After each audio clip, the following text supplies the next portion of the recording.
There are moments in economic history that arrive without warning and leave experts searching for language that simply does not exist yet. And what you are about to hear is one of those moments, because what just happened between the United States and Canada was never supposed to be possible. Not in any simulation, not in any textbook, not in any scenario that Washington's most expensive trade advisors ever put on paper. Canada just handed the most powerful economy on Earth one of the most complete and humiliating strategic defeats in the modern history of North American trade, and when it was over, Warren Buffett walked up to a microphone and delivered a verdict so cold, so precise, and so mathematically devastating that financial networks stopped their regular programming and played it on continuous loop for the rest of the day. By the time the dust settled, American families were paying more for gas, for groceries, for cars, and for the lumber that builds their homes. And Canada was signing trade agreements across 4 continents, while Washington was not in the room for a single one of them. Before we go any further, we want to hear from you. Do you believe a trade war between neighboring allied nations can ever produce a real winner? Or does the economic damage always flow back to the country that started it? Drop your honest answer in the comments right now, because this story is going to challenge everything you assumed about who actually holds the power here. Now let us go back to the beginning. Trump chose the Rose Garden for this announcement, and every detail was deliberate. The flags were positioned like a film set. The advisors flanked him at the precise right distance, and the tone of what he said was designed to communicate not just policy, but inevitability, the feeling that the outcome had already been decided before the first word left the microphone. The tariff package was the largest trade action directed at a single allied nation in modern American history. 25% on Canadian steel and aluminum, 20% on lumber, the raw material that frames American homes, 25% on vehicles, and the parts that cross the border multiple times during the assembly of a single car, and broad levies on dairy agricultural goods and energy-adjacent products. The total value of trade affected exceeded $400 billion annually.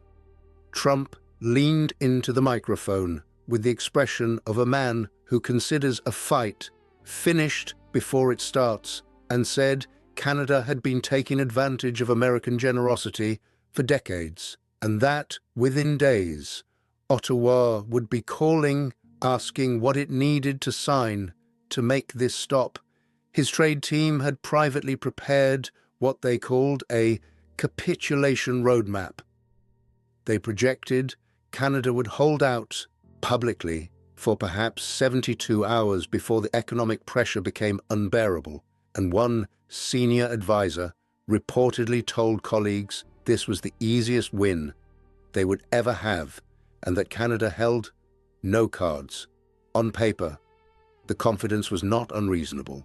The American economy is 10 times the size of Canada's. Canada sends roughly 75% of its total exports south across the border, and Canadian industry is embedded in American supply chains in ways that look at first glance like permanent dependency.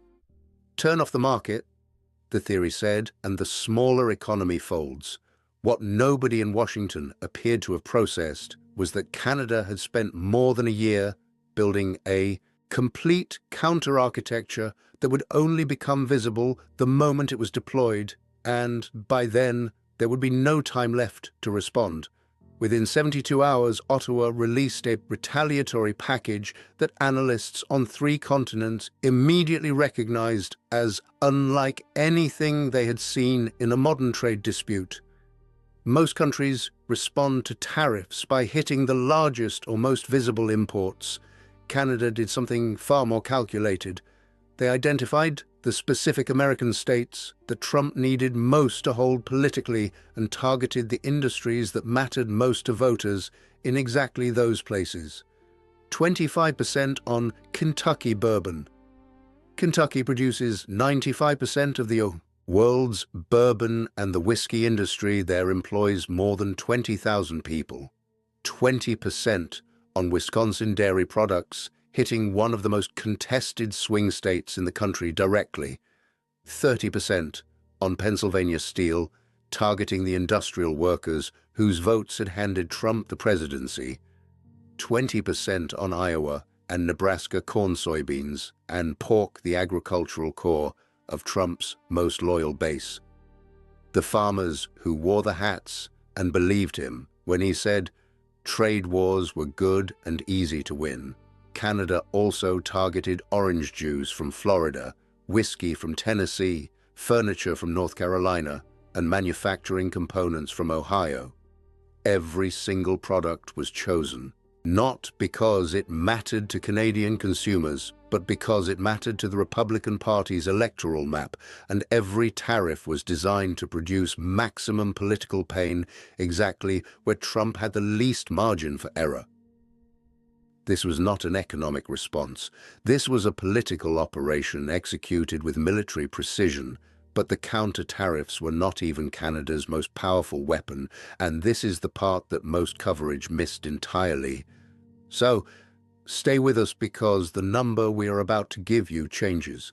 The entire story: Canada supplies approximately 60% of all crude oil imported by the United States. 60%, not 15, not 30, not 45. 60. Canada also supplies roughly half of all American natural gas imports, and the pipeline systems that move Canadian energy south, the Keystone Corridor, Line 5, the Trans-Canada Main Network, are not optional infrastructure. They are the arterial system, keeping American refineries running, American homes heated through winter, American factories powered, and American gas stations stocked from Michigan to Montana.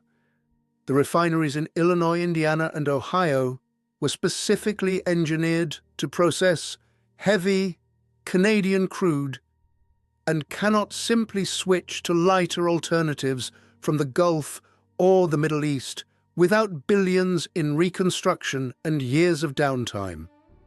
When Ottawa quietly signaled through diplomatic channels that it was prepared to introduce export levies on energy shipments to the United States, not a full embargo, not a hard cutoff, but a precisely calibrated charge that would raise the cost of every barrel of Canadian crude arriving at American facilities by 8 to 12%. The entire dynamic of the trade war shifted in a single afternoon.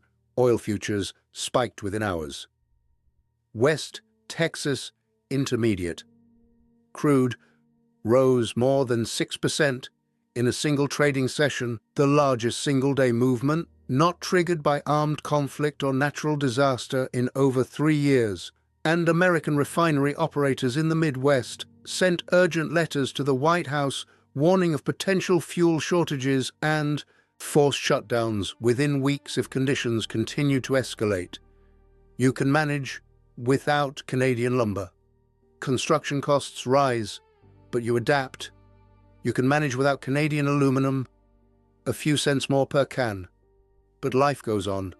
You cannot manage without Canadian energy quickly or cheaply, or without economic disruption so severe it would make every tariff look like a footnote by comparison. Everyone in Ottawa had known this for years. They had built their entire retaliatory strategy around this single fact. They had simply never needed to say it out loud until Trump gave them a reason to. Trump arrived believing he held every piece of leverage. Said so publicly, his team modeled it as certainty. But Canada had been sitting on the most decisive pressure point in the entire bilateral relationship the whole time, and they activated it at the exact moment it would cause the maximum damage. Trump brought a sledgehammer, and Canada brought a scalpel, and the scalpel won. Now we want to stop and ask you something directly. Do you think the United States needs to fundamentally rethink how it approaches trade negotiations with its closest allies?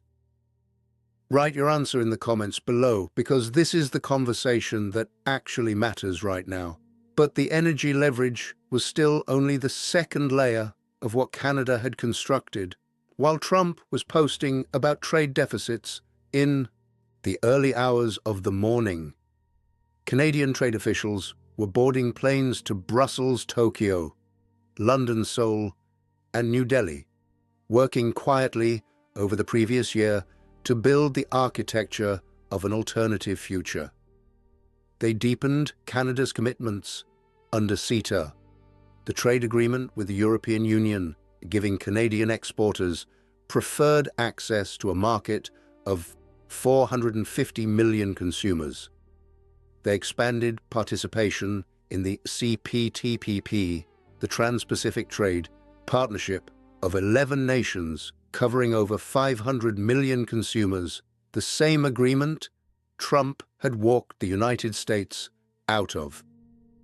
They finalized new bilateral frameworks with the United Kingdom and opened serious conversations with India, South Korea, and Southeast Asian economies, and they struck a new strategic partnership with China that unlocked billions in agricultural trade while simultaneously reducing Canadian dependence on American buyers for those same products. By the time the tariffs were fully in force, Canada had already arranged alternative buyers for its lumber, wheat, canola, and manufactured goods. Trump built what he believed was an inescapable box. But Canada had already mapped and unlocked every exit before the door was even closed. And then Warren Buffett stepped in front of a microphone in Omaha, and the last illusion that any of this had gone according to Washington's plan collapsed on live television. Buffett was at a Berkshire Hathaway shareholder event when a reporter asked him directly about the trade situation with Canada. The 94-year-old paused, removed his glasses, cleaned them slowly with his tie, the way he always does when what he's about to say is something he wants every person in the room to carry for the rest of their lives. And then he gave an answer that networks played on repeat for the remainder of the day. He said, "Trade wars are sold as strength, but are in reality confessions of weakness. That a country which must threaten its neighbor to secure a good deal is a country that cannot compete on its own merits. And that any leader who genuinely believes tariffs are paid by the foreign country has failed basic economics at the most elementary level imaginable." The room did not merely go quiet, it went still. The kind of stillness that falls when everyone present realizes simultaneously they are witnessing something that will be referenced in financial history for decades. Buffett continued with the precision of someone who has spent 70 years reading economic reality without the filter of political preference. "Tariffs are not paid by Canada," he said, and he wanted to be very clear about this because there appeared to be genuine confusion about it in Washington. "Tariffs are paid by American importers, American manufacturers, and American consumers. Every dollar of those tariffs flows out of American pockets." That is not a theory. That is not a partisan position. That is arithmetic. And apparently, arithmetic is no longer a requirement for those designing American trade policy. He took a sip and kept going. He said he had watched governments make mistakes across 7 decades of investing, and that was entirely normal. What he had never seen before was a government that deliberately made its own products more expensive, drove away its own partners, disrupted its own supply chains, and then described the result as a victory. That was not bad policy, he said. That was economic self-mutilation. Then he disclosed the detail that sent a current through every trading floor on Wall Street. Berkshire Hathaway had already begun repositioning its portfolio away from sectors carrying significant cross-border exposure. When policy becomes this disconnected from economic reality, capital does not argue with it, does not petition Congress, does not wait for the next election. It leaves, it finds a more rational environment. And rational was not the word he would currently apply to American trade policy. Asked directly about Canada's performance, his verdict landed like a ruling from a court with no right of appeal. Canada played this perfectly, he said. Patient, strategic, and in possession of an understanding that the White House trade team appeared to have entirely missed. In any negotiation, the side that needs the deal less controls the outcome. Canada spent a year making sure it needed this deal less. That is not luck, that is preparation, that is competence. And it stands in rather sharp contrast to what we have been watching from Washington. When the most successful investor in the history of American capitalism tells you that money is leaving your country because of your own decisions, when he examines your signature economic policy in public and calls it self-mutilation, the autopsy is complete and the finding is final. Now, before we get to the full scope of the damage, we want to know one more thing. Where in the world are you watching this right now? Drop your country or your city in the comments below, because this conversation is happening everywhere tonight, and we want to know who is in this room with us. The damage showed up fast, and it showed up in the lives of ordinary Americans, not in policy documents. Lumber prices jumped 22%, immediately adding thousands of dollars to the cost of building a home in a market already priced beyond reach for millions of young families. Gasoline prices in the Midwest climbed more than 30 cents per gallon within 10 days, with energy analysts projecting further increases of up to 70 cents once. Canadian export levies fully activated through the colder months. The average price of a new car in America rose more than $2,000 in a single month because automotive components that crossed the border multiple times during assembly now carried compounding tariff charges passed directly to buyers. And the Peterson Institute for International Economics estimated the average American household was spending between $1,800 and $2,400 more per year. As a direct result, not Canadian households, American ones. Ford publicly warned that tariffs on Canadian auto parts would force price increases across its entire North American lineup. General Motors announced a hiring freeze at 3 Michigan facilities. The National Association of Home Builders called the lumber tariffs a direct tax on the American dream of home ownership. And the American Farm Bureau released data showing Canadian retaliatory measures had already cost American agricultural exporters more than $2 billion in cancelled contracts in the first 3 weeks, with farmers in Iowa, Wisconsin, Nebraska, and the Dakotas absorbing the worst of it.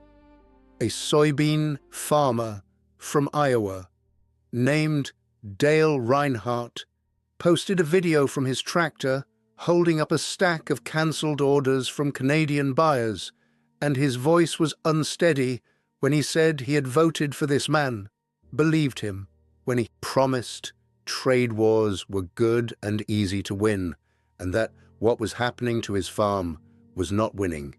It was the opposite of winning. The people who paid the highest price were the people who had believed most completely, and they knew it. The damage did not stop at economics. It moved into the strategic dimension, and that is where the consequences last longest. America's closest allies watched what happened to Canada and drew the obvious conclusion. If the United States was willing to do this, to its nearest neighbor, its largest trading partner, its partner in NATO and in the intelligence community, the nation with which it shares the longest peaceful border in human history, then no alliance was fully secure, no trade agreement was permanently binding, and the American handshake no longer carried the weight it once did. The European Union accelerated internal discussions about trade diversification within days. The EU Trade Commissioner issued a statement that stopped just short of calling the United States unreliable and instead used the careful language of Brussels to say the EU needed to prepare for a trading environment where traditional assumptions about transatlantic cooperation may no longer apply. In European diplomatic terms, that is a 5-alarm warning. Japan began quiet contingency planning for potential American tariff action on its automotive exports. Australia South Korea and the United Kingdom signaled through back channels they were reassessing their confidence in American trade commitments, and new trade agreements began being signed globally at a pace not seen since the post-war Reconstruction era. The CPTPP kept expanding. CETA was being deepened. The EU-Mercosur deal, stalled for years, was suddenly accelerating. And every single one of these agreements shared one defining characteristic. The United States was not at the table for any of them.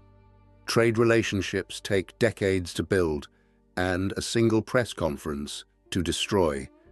And what got destroyed in that rose garden? The trust, the reliability, the certainty that American commitments would hold, requires a generation to rebuild under optimistic conditions. The pessimistic scenario is that it cannot be rebuilt because the world has already reorganized around new assumptions and the window has closed. And while all of this was unfolding, China watched and calculated. Beijing has spent 2 decades and trillions of dollars positioning itself as the stable alternative to American economic partnership, always returning to the same argument. America reverses course every 4 years. America uses trade as a weapon against its own friends. We build lasting infrastructure, lasting relationships, and we do not tear them down because of an election cycle. For years, that argument had limited success because most nations still valued the stability of the American system. Trump just proved Beijing correct by targeting Canada, not a rival, not an adversary, but America's most integrated and most loyal ally. Trump handed Beijing the most powerful evidence it had ever possessed that the United States is not a reliable long-term economic partner, and countries that had been hesitant to deepen ties with China began moving those conversations forward immediately. This is emergency analysis, and today's analysis is not comfortable to deliver, but this channel exists to tell you what is actually happening. Trump believed he had entered a negotiation between a giant and an ant. What he had actually entered was a chess match against a player who had spent over a year preparing, while his opponent had not reviewed the rules. The leverage existed the whole time. The energy dependence, the surgical political targeting, the quietly assembled trade agreements on 4 continents. Canada was patient, precise, and completely ready. And when the moment arrived, they revealed everything at once. And Warren Buffett provided the verdict that history will attach to this chapter. When the man who has been right about American capitalism longer and more consistently than almost anyone alive tells the world that capital is leaving your country because of decisions you made yourself, when he calls your signature economic policy self-inflicted damage in front of a live audience, the case is closed. The consequences for American markets, for global alliances, and for the position the United States holds in the world trading order are still developing, and economists across every part of the political spectrum agree on one thing. This will not resolve quickly, and the road back is considerably longer than anyone standing in that rose garden appeared to have considered. If this gave you something to think about, share it with someone who needs to hear it. The conversation is what matters. And here at Emergency Analysis, it always will be.